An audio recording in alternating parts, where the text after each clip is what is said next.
Buenas tardes, profesora Juana Pacheco y colegas.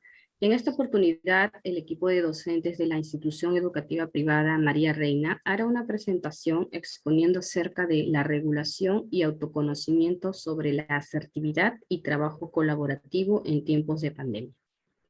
Presentando en primer lugar a las docentes expositoras, Cuscano Guamán Xiomara, a quien le vamos a dar la bienvenida.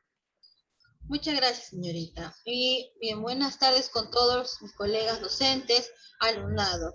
Agradezco mucho esta grata bienvenida y deseo pasar una grata tarde con ustedes. Gracias. Muchas gracias, docente. También damos la bienvenida a la docente Calderón Maldonado Lisset. Buenas tardes con todos los presentes. Es un placer estar aquí para poder hablar de dos temas muy interesantes. Gracias. Muchas gracias, docente. Y también tenemos aquí a la colega Montenegro Laime Daisy. Bienvenida. Muy buenas tardes, licenciada Vanessa, y buenas tardes, colegas. Bien, muchas gracias. Agradezco desde ya aquí a las docentes expositoras, a la profesora y colegas por la presencia en esta conferencia. Si bien es cierto, en este tiempo de pandemia, de esta enfermedad de COVID-19, ha provocado una crisis en todos los ámbitos. En la educación, esta emergencia ha dado un cierre masivo en cuanto a las actividades presenciales de las instituciones educativas a nivel mundial. Hoy por hoy, esta crisis se va recuperando y se ha garantizado un mejor desarrollo en el bienestar del alumnado. Recordemos que lo importante es cuidar el aprendizaje de los alumnos. No se debe analizar el sector desde el punto de vista económico, sino desde el interés superior del estudiante. Escuchemos a continuación a la docente Cuscano Guamán Xiomara, que nos explicará un poco acerca de la regulación en estos tiempos de pandemia. Muchas gracias por brindarme la palabra. Bien, como hemos escuchado anteriormente, la pandemia debido al COVID-19 ha sido un fenómeno devastador en varios sentidos. Uno de ellos está relacionado con la imagen y la legitimidad de la educación que regula a Estado a través de la escuela pública y la escuela educación privatizada, a lo que se debe de pagar para recibir educación. Para el ciclo escolar que se inició en el 24 de agosto, la escuela privada y tanto particular, pública como privada, perdieron aproximadamente 35% de lugares en los alumnados que asistían a sus institutos y colegios. Esta pérdida se debió por diversos motivos. Uno de ellos fue por la pérdida de empleo y la baja salario de los padres. Otro motivo fue el que se permaneciera en casa y recibían educación a distancia, en el cual era un grave problema porque los niños no contaban con los medios necesarios para que pudieran continuar sus estudios. Pero paradójicamente de este asunto es que muchos padres de familia en estos días alegan que las escuelas públicas y privadas no están educando, sino provocando un estrés mayor a los niños. Por el otro lado, tenemos a un número considerable de colegios que han tenido que cerrar y en consecuencia de ellos han tenido que despedir a los docentes que han ido laborando y sin previo aviso fueron despedidos. Sé que muchos de mis colegas pasaron por estos momentos. Y el ser el origen de un pequeño problema pasó a convertirse en un gran problema mayor. Mirando desde la perspectiva de los niños, se creó la incertidumbre y el encierro producto de la pandemia, que afectó la salud mental en la población, incluyendo priorizarmente a los niños. Hoy son más comunes los síntomas de la ansiedad, el cambio de humor y estar más demandantes con los padres, entre otros factores. Con la llegada del coronavirus, las dinámicas familiares han tenido que cambiar totalmente y adaptarse a esta nueva forma de vivir. Los jardines infantiles, los colegios, hasta universidades tuvieron que cerrar totalmente. Y optando por algunas por la modalidad de clases online. Y este gran seminario también se está llevando online, creando una nueva convivencia en las casas entre los padres y los hijos, donde la mayoría se encuentra haciendo también teletrabajo para que puedan mantener lo que es hogar. La salud mental de la población ya no es la misma. Ha afectado de sobremanera a los niños, con cambios de humor, desobediencia y muchos demandantes con los padres. Nos referimos a las demandantes que son exigentes con ellos. Muchos especialistas explican que es normal que los niños pasen por cambios de humor y que es fundamental apoyarlos y contenerlos en estos momentos que se viven en pandemia. Por este motivo también tocaremos el tema de mucha importancia y que es el tema de regularizar las emociones. ¿Pero a qué nos referimos? Nos referimos que es la capacidad que tiene la persona de disminuir los aspectos vivenciales de las emociones negativas, como por ejemplo la rabia, el miedo y la tristeza. Las emociones positivas también están presentes y son muy necesarias también para aprender a regularlas. Aquí nos hacemos una pregunta y es, ¿por qué es importante la regulación emocional? Pues le comentaré que la regulación emocional es la capacidad que tenemos las personas de manejar nuestras emociones de una forma apropiada. Esto nos permite responder las demandas de un determinado contexto de manera satisfactoria. Permanecer a los procesos de autorregulación, es decir, a los procesos que nos permiten dirigir nuestros pensamientos y emociones, y a las conductas que conseguimos para mejorar nuestro entorno. Es muy importante regular nuestras emociones, porque nos permite mejor el funcionamiento en nuestra sociedad. Ya vivimos con las emociones, ya vimos que las emociones podrían ser agradables y desagradables. Estas últimas son las que más dolores de cabeza nos causan a todos. Cuando sentimos una emoción desagradable, lo primero que debemos de tomar conciencia es de ellas, aceptarlas, y en segundo es regularlas, adecuarnos a las emociones que sentimos para poder mejorarlas. A esta edad que tienen los niños nos permite enseñarles a través del diálogo, en el que podemos realizar las actividades para desarrollar una conciencia emocional y regularizar sus emociones. ¿Cuáles son estas actividades que voy a plantear y voy a plasmar en estos momentos? Son unas actividades muy importantes. Una es dibujar caras en las que representan las diferentes emociones. Y estas las pueden tener en diferentes partes de su hogar en las que sean visibles. También están las emociones frente al espejo. Las situaciones frente al espejo nos ponen las caras diferentes y así aprendemos a identificar las señales. También está lo de pienso y siento. Les enseñaremos a identificar la relación que hay entre el pensamiento y sentimiento, para que aprendan a identificar lo que genera emociones agradables y las que generan emociones desagradables, para que puedan sustituirlas y manejar un buen control. También tenemos lo que es el diario emocional. Puede resultar muy útil que escriban las situaciones en las que se sientan desbordados de emociones, no sepan cómo controlarlos. Una manera de desahogarse es que la escriban y ahí poder tener un mejor ajuste de su comportamiento. Pero yo también sé que muchos de ustedes han escuchado de otras actividades que también nos ayudan a regular las emociones. Y entre estas está enseñar la técnica de relajación y respiración. Uno relajándose y respirándose, no olvidemos que las emociones nos acompañan y nos ayudan a relajarnos. También tenemos lo que es de escuchar música, podemos cantar, podemos bailar, realizar deportes, es bueno para nosotros, tanto para los niños como también en familia. Y no olvidemos un método que es muy convencional, que es de pegar al colchón, ¿cierto? Esto ayuda a los niños que descarguen sus sentimientos de ira o frustración. También hay que cambiar el pensamiento de que lo negativo no siempre será algo para mal. Podemos cambiar ese pensamiento y volverlo a un pensamiento positivo. Bien, con todo esto mencionado, quiero decir que las actividades nos pueden tomar en cuenta para regularizar sus emociones. Me despido diciendo esta siguiente frase. No se trata de borrar las emociones negativas que nos puedan causar ciertos hechos, sino de reducir su ansiedad. De Jonathan García Allende. Muchísimas gracias por su atención esta tarde. De paso, la señorita. Gracias con todos. Bien, muy importante el tema de saber controlar nuestras emociones, ¿no? Agradecemos a la docente Cuscano por la información brindada. Continuando con la conferencia, nos hacemos la siguiente pregunta. ¿Cómo tener una comunicación asertiva en este tiempo de pandemia? Esto es uno de los grandes retos de esta pandemia para poder mantener una convivencia sana, dado que el confinamiento puede llegar muchas veces a agotar nuestra tolerancia, ¿verdad? Un tema clave para garantizar la sana convivencia y el entendimiento entre los miembros de la comunidad y también de la familia es justamente la comunidad asertiva. voy a ceder la palabra a nuestra docente Calderón Maldonado Lisset para que nos hable acerca de este proceso.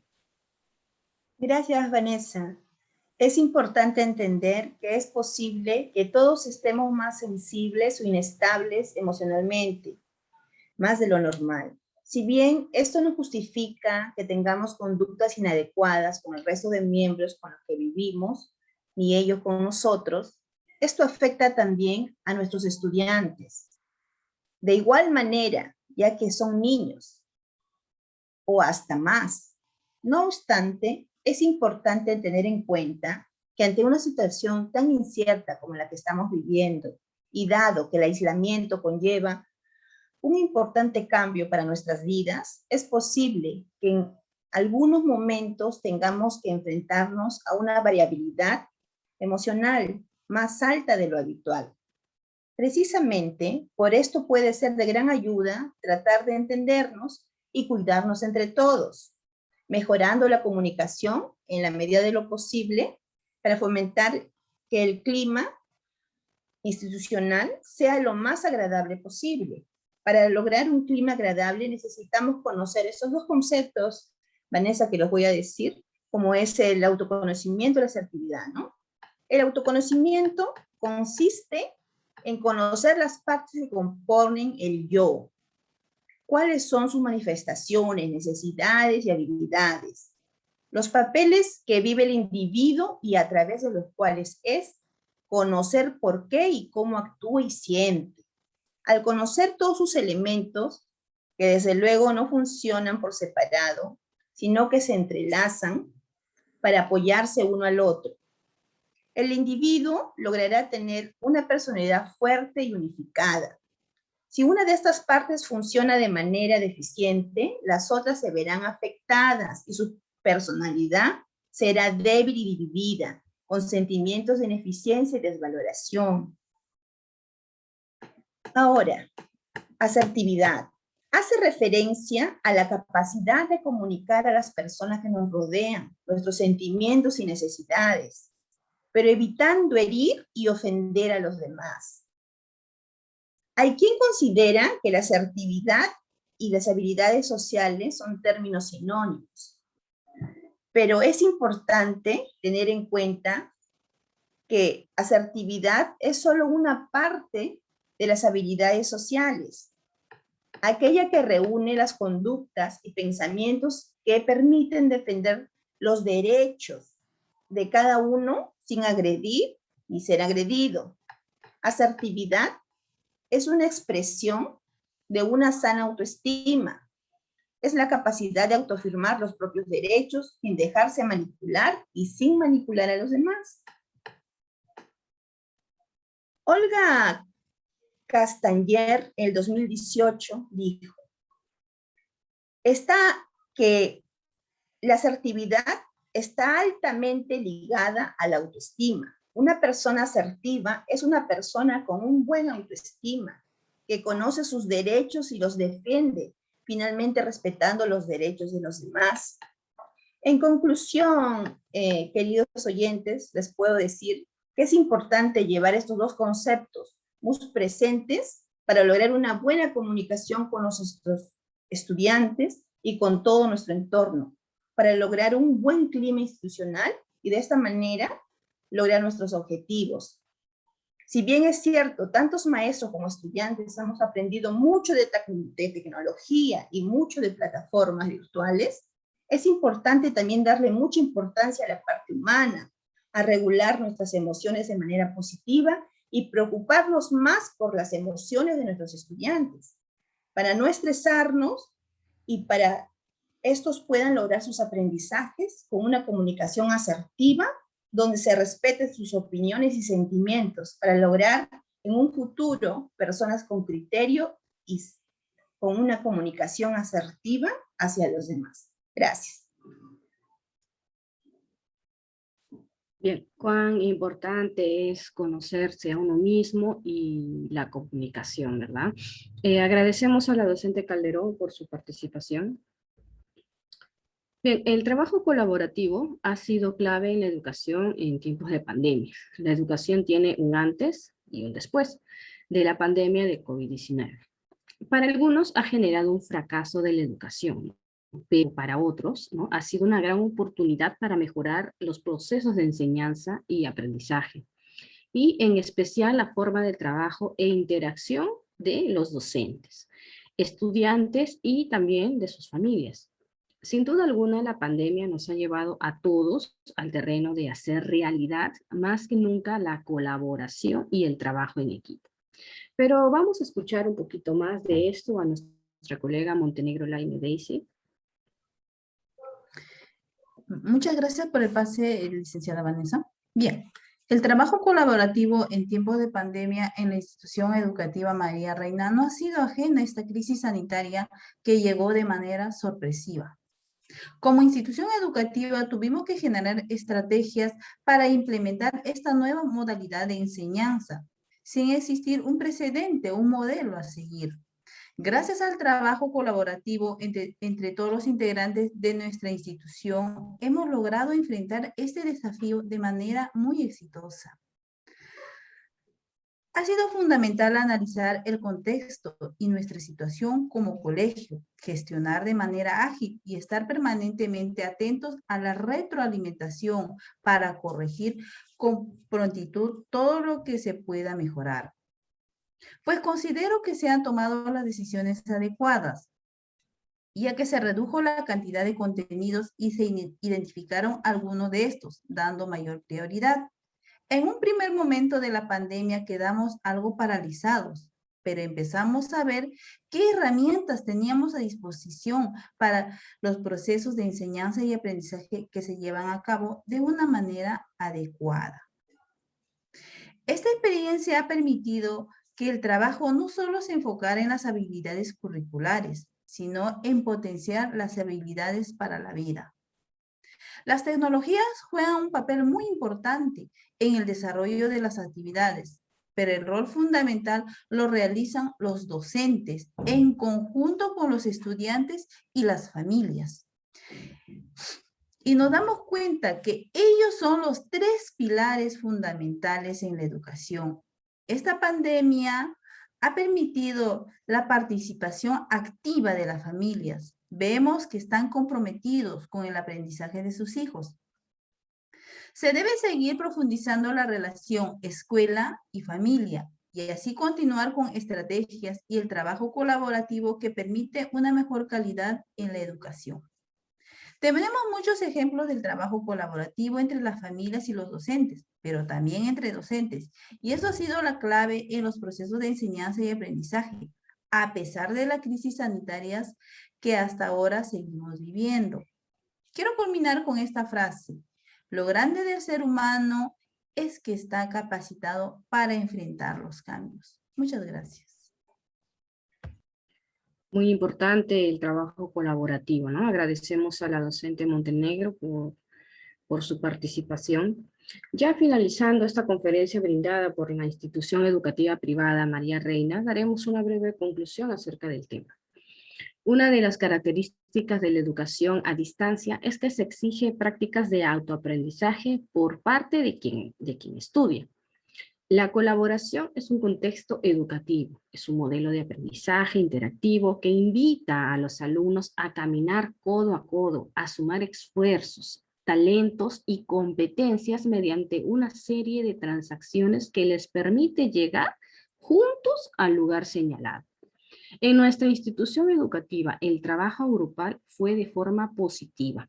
El procesamiento de grupo es una actividad útil no solo para los estudiantes, sino también para el profesor y para todo el personal.